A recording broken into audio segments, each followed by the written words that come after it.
Hi, it's Laura Lowe Sullivan, the Woman's Coach. I'm excited to be here with you today because I'm going to share with you what each of the 7 personal planets represents in your chart.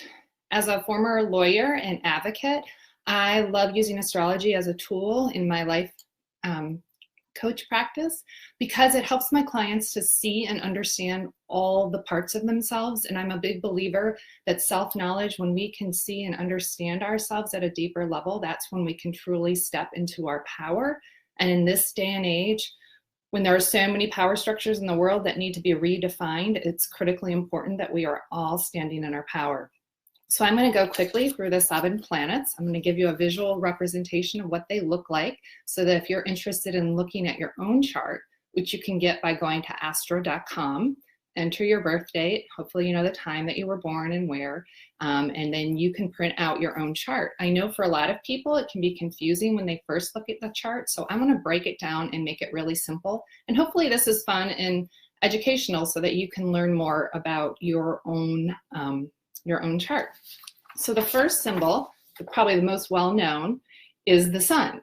And the sun represents our vitality, our energy, our need for self-expression, our drive for creative self-expression, and the need to create. It is frequently thought of as a masculine energy.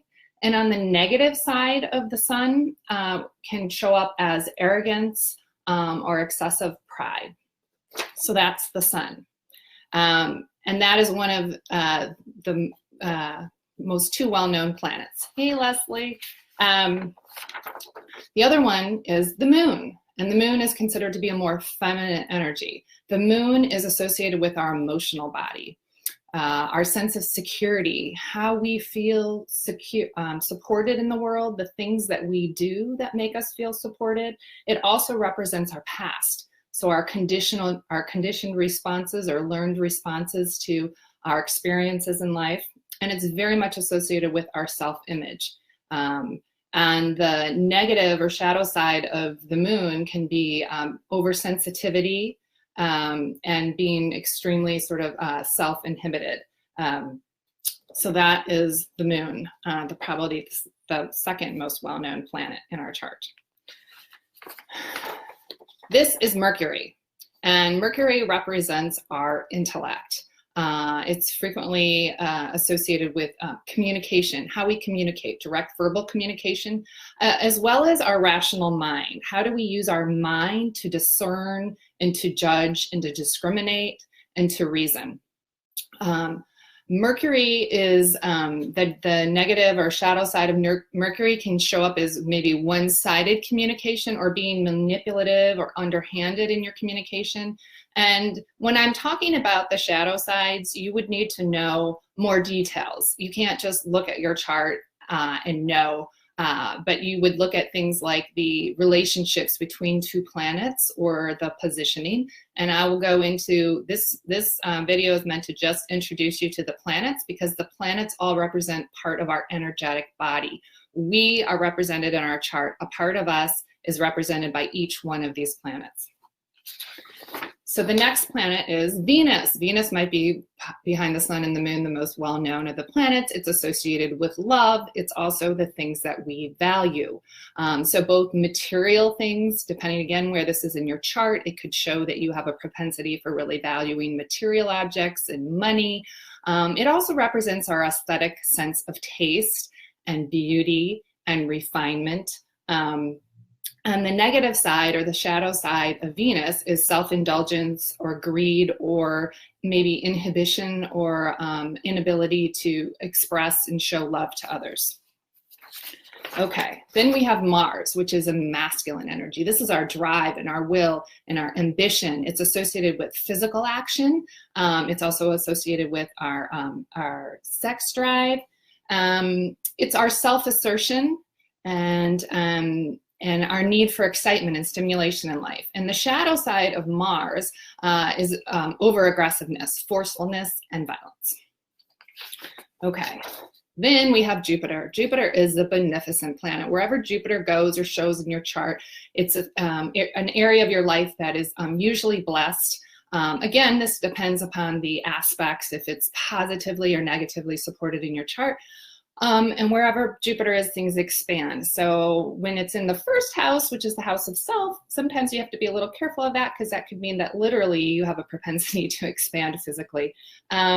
It's our higher self. It's our desire to connect to something larger. So in that sense, it's associated with spirituality, our ability to be a teacher, to learn from life and to teach others.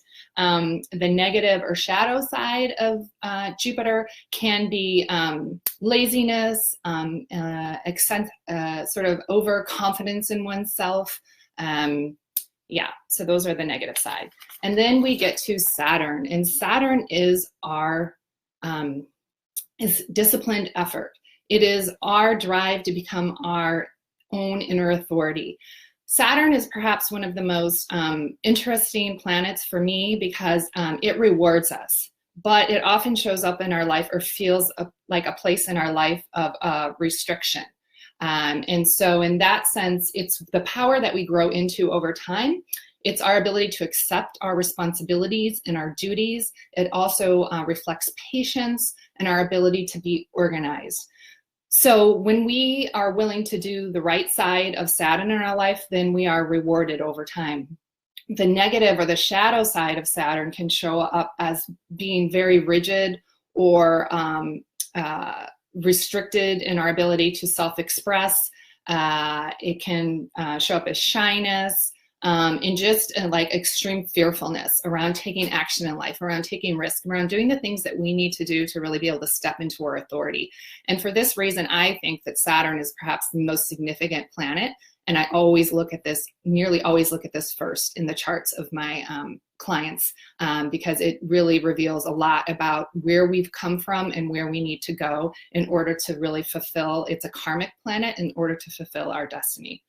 So I hope that this was interesting for you. If you're interested in learning more about your destiny and how astrology can help you, I have a free gift on my website, laurelosullivancoaching.com. If you click on free gift, you can find out 3 things you need to know now to fulfill your destiny. And I'm also going to give a quick plug for my new virtual coaching course, started October 29th, 7 steps to letting go of your fear of change. And you can find out about that on my website too. So thanks for tuning in, and I look forward to seeing you in the next video.